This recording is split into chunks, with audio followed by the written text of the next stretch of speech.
For centuries, maps of the Atlantic showed an island west of Ireland. It had a name, a shape, and a fixed spot in the ocean, even though no one can find it today. Sailors swore they'd seen it. Legend said it appeared from the mist every 7 years. Some claimed a mysterious advanced people lived there. And then, slowly, the island vanished. Not in a storm or an earthquake, but from the maps.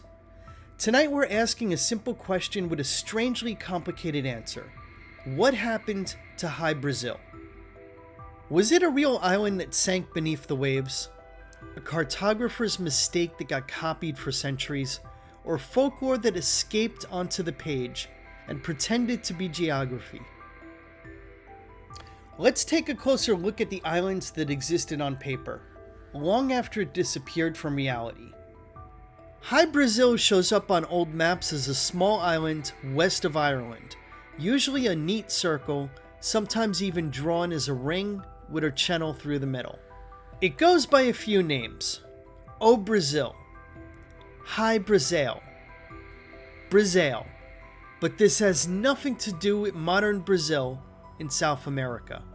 Different origin, different place entirely. Mapmakers kept putting it in roughly the same patch of ocean, far enough from Ireland to feel mysterious, close enough that a lucky captain might plausibly stumble across it. So here's the puzzle.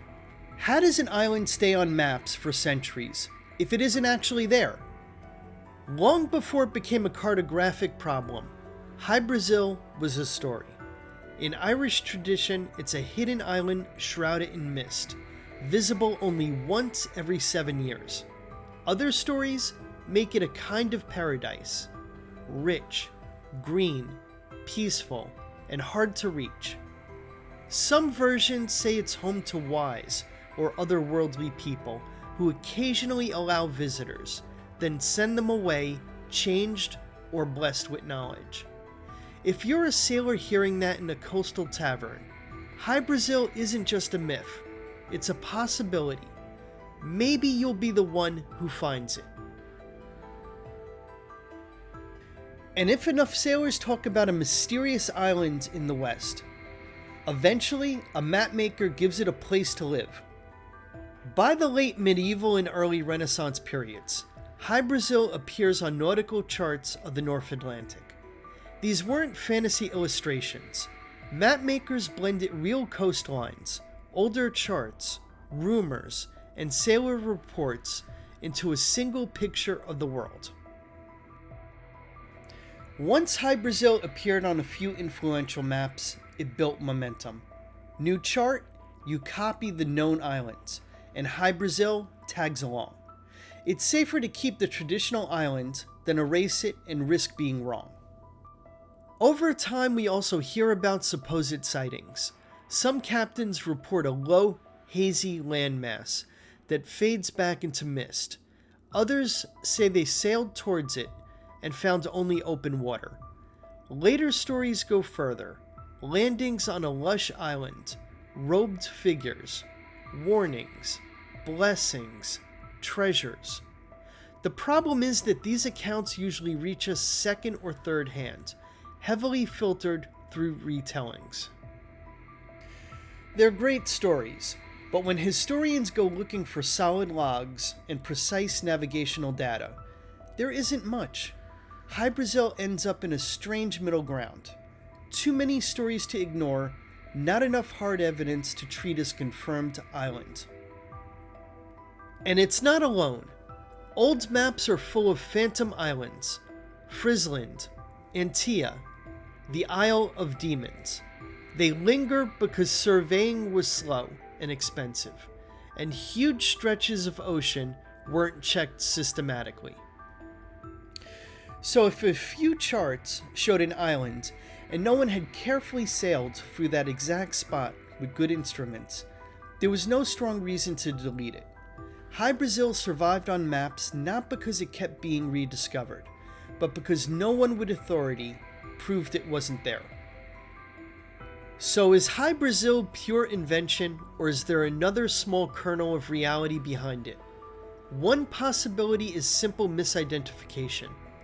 Distant glimpses of Ireland's west coast, seen through fog or atmospheric mirages, might look like a separate island on the horizon.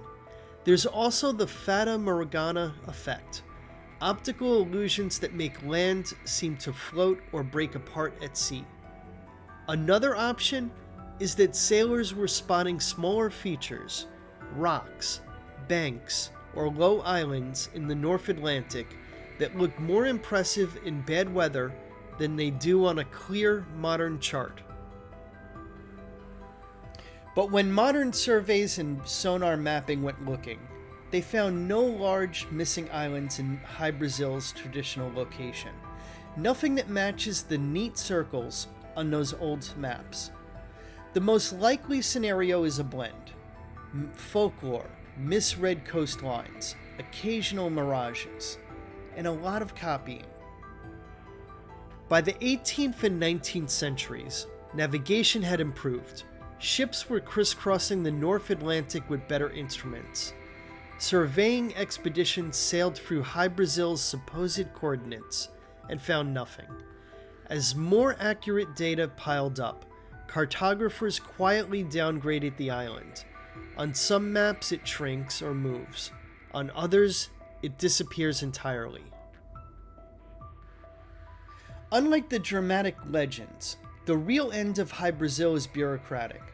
No cataclysm, just someone in an office deciding, we have no evidence for this, take it off.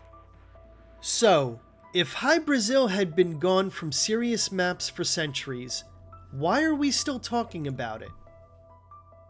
Because it presses all the right buttons: a hidden island, strange inhabitants, ancient knowledge, and just enough historical documentation to feel there might be something there. It also taps into a bigger idea, that maybe the experts missed something, that older traditions know about places our satellites somehow don't. But when you put the pieces together, the folklore, the way maps were made, the lack of modern evidence, Hy-Brasil looks less like a vanished Atlantis and more like a case study in how stories harden into facts when nobody checks them too closely. Could there have been a real rock or bank that helped seed the myth? Probably. Sailors don't invent every story from scratch, but a lush, lost island civilization hiding just beyond Ireland, only visible every 7 years? The evidence for that is thin at best. So I'd put Hy-Brasil in this category, a phantom island built from real seas, real fog, and very human imagination. What about you? If you had to pick one explanation, which fits Hy-Brasil best? Let me know your thoughts in the comments below. And if you enjoy historical mysteries where myths, maps, and evidence don't quite line up, consider liking and subscribing so you don't miss the next deep dive. Until next time, keep questioning, keep exploring, and never stop seeking the truth. Thank you for watching.